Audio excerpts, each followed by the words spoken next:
તો એક મહત્વપૂર્ણ સમાચાર અત્યારે આવી રહ્યા છે સોના અને ચાંદીના ભાવને લઈને પણ ચાંદીમાં પણ ભાવમાં ઘટાડો થયો છે સોના અને ચાંદીના ભાવમાં પણ કડાકો બોલ્યો છે સોનામાં પ્રતિ 10 ગ્રામે 8000 રૂપિયાનો ઘટાડો થયો છે કે 1 તોલા સોનામાં 8000 રૂપિયાનો ભાવમાં ઘટાડો થયો છે અને ચાંદી જબરદસ્ત ઉપર ચડી અને આજે જ્યારે બજેટ આવ્યું ત્યારબાદ 25000 નો કડાકો ચાંદીમાં પણ જોવા મળ્યો છે સોના અને ચાંદીના ભાવને લઈને પણ બજેટમાં જે અપેક્ષાઓ અને આશાઓ હતી આ બધાની વચ્ચે જ્યારે શેર બજારે જે નેગેટિવ રિએક્શન આપ્યું છે ત્યારબાદ સોના અને ચાંદીમાં પણ આ પ્રકારનો કડાકો જોવા મળ્યો છે અંશુલભાઈ મારી સાથે સ્ટુડિયોમાં ઉપસ્થિત છે અંશુલભાઈ તમારું શું કહેવું છે આખા મામલાને भाई मैं कपड़ा व्यवसाय से हूँ और गवर्नमेंट ने पहले भी हमको काफी सुविधाएं दी हैं क्योंकि कपड़ा एक इमोशनल है क्योंकि वो सीधा चमड़ी से टच है तो इसको इमोशनल तरीके से अपन देखते हैं और पिछली बार भी जैसे अपने 12% से स्लैब में से लेकर 5% स्लैब किया गया और हम सरकार से इसके लिए बहुत शुक्रगुजार हैं कि इन्होंने बहुत अच्छा हमारे लिए किया। बस एक हमारे कपड़ा व्यापार में क्या है उधार का धंधा है यानी क्रेडिट ज्यादा लेते हैं और क्रेडिट के अनुसार क्या होता है कई बार व्यापारी क्या है कि 99% तो हमारे व्यापारी सारे ईमानदार हैं ईमानदारी से धंधा करते हैं व्यापार वर्ग मतलब ईमानदारी लेकिन कुछ 1-2% ऐसे व्यापारी हैं जो इसमें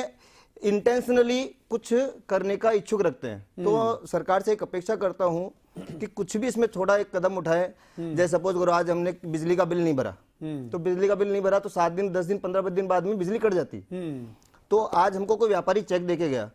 और चेक देने के बाद में हमने उसको चेक को बैंक में भरा बैंक में भरने के बाद में क्या होता है कि वो चेक डिसऑनर हो गया तो व्यापारी क्या बोलता है कि चलो कानून का तो उसको शिकंजा कसता नहीं है तो वो उसमें भारी पड़ जाता है तो हम एक सरकार से एक व्यापार के हिसाब से हम व्यापार जगत में आज हमको व्यापारी जगत के अंदर थोड़ा सा हमको पद पे बैठा है तो व्यापार जगत के हिसाब से थोड़ा सा मैं आपसे एक रिक्वेस्ट करना चाहता हूँ सरकार श्री से रिक्वेस्ट करना चाहता हूँ कि थोड़ा सा एक कायदा कड़क लाए जिससे व्यापार हमारा जो एक बोलते हैं कि अंदर से पॉजिटिविटी है उसके अंदर काम करने की આ બજેટમાં તમારા માટે શું રહ્યું તમે જે આખા કાપડ સેક્ટર સાથે જોડાયેલી વાતો કરી ગુજરાત કાપડ ઇન્ડસ્ટ્રીમાં બહુ મોટું નામ છે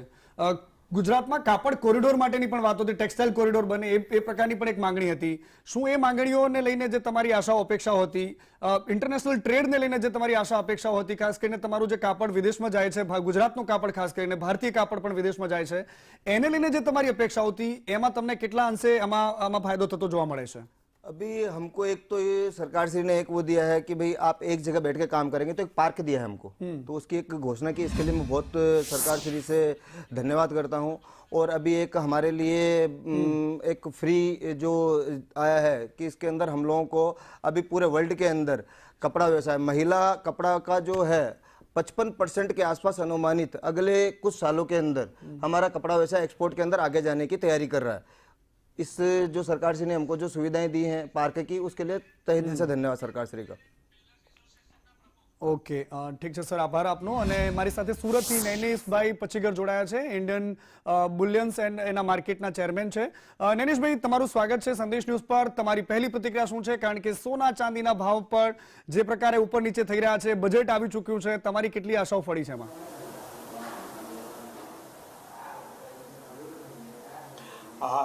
નમસ્કાર આપણે સોના અને ચાંદીમાં જે ફ્લક્ચ્યુએશન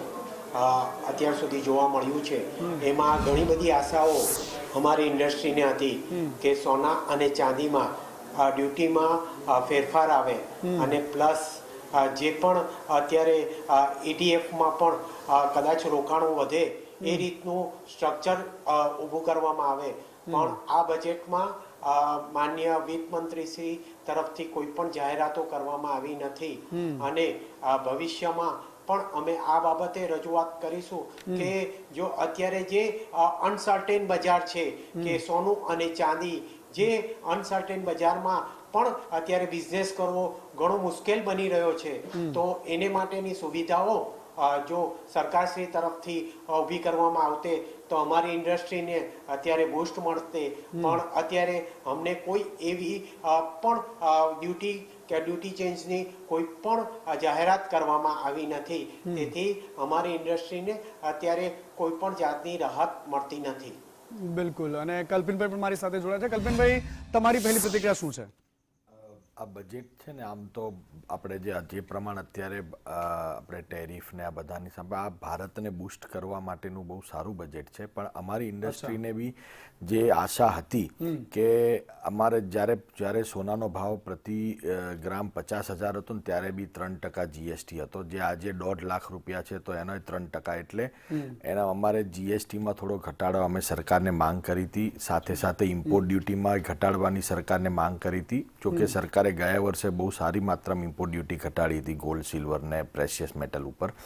પણ અમારે અત્યારે જે પ્રમાણે ભાવ છે સોનાના, એનાથી ભાવ જો ઇમ્પોર્ટ ડ્યુટીને જીએસટીમાં થોડો ઘટાડો મળે તો ભારતમાં આપણે સસ્તું, કારણ કે અત્યારે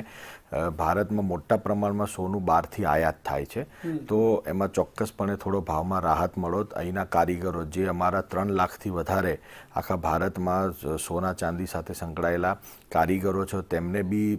રોજગારીમાં અને એમાં બધામાં સારી એવી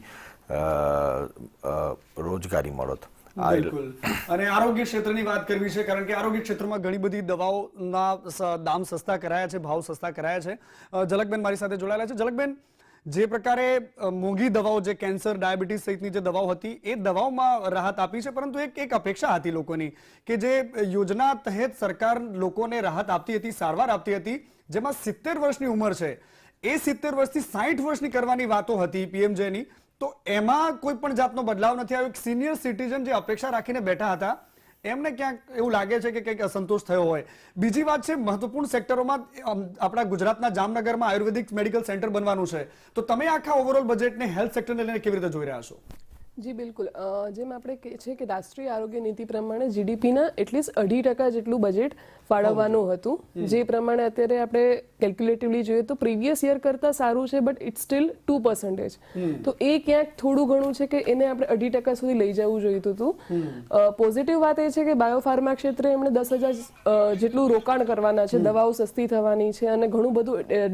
ડેવલપમેન્ટ થવાનું છે, પણ એની સામે જે પ્રાઇમરી હેલ્થ કેર સેન્ટર્સ છે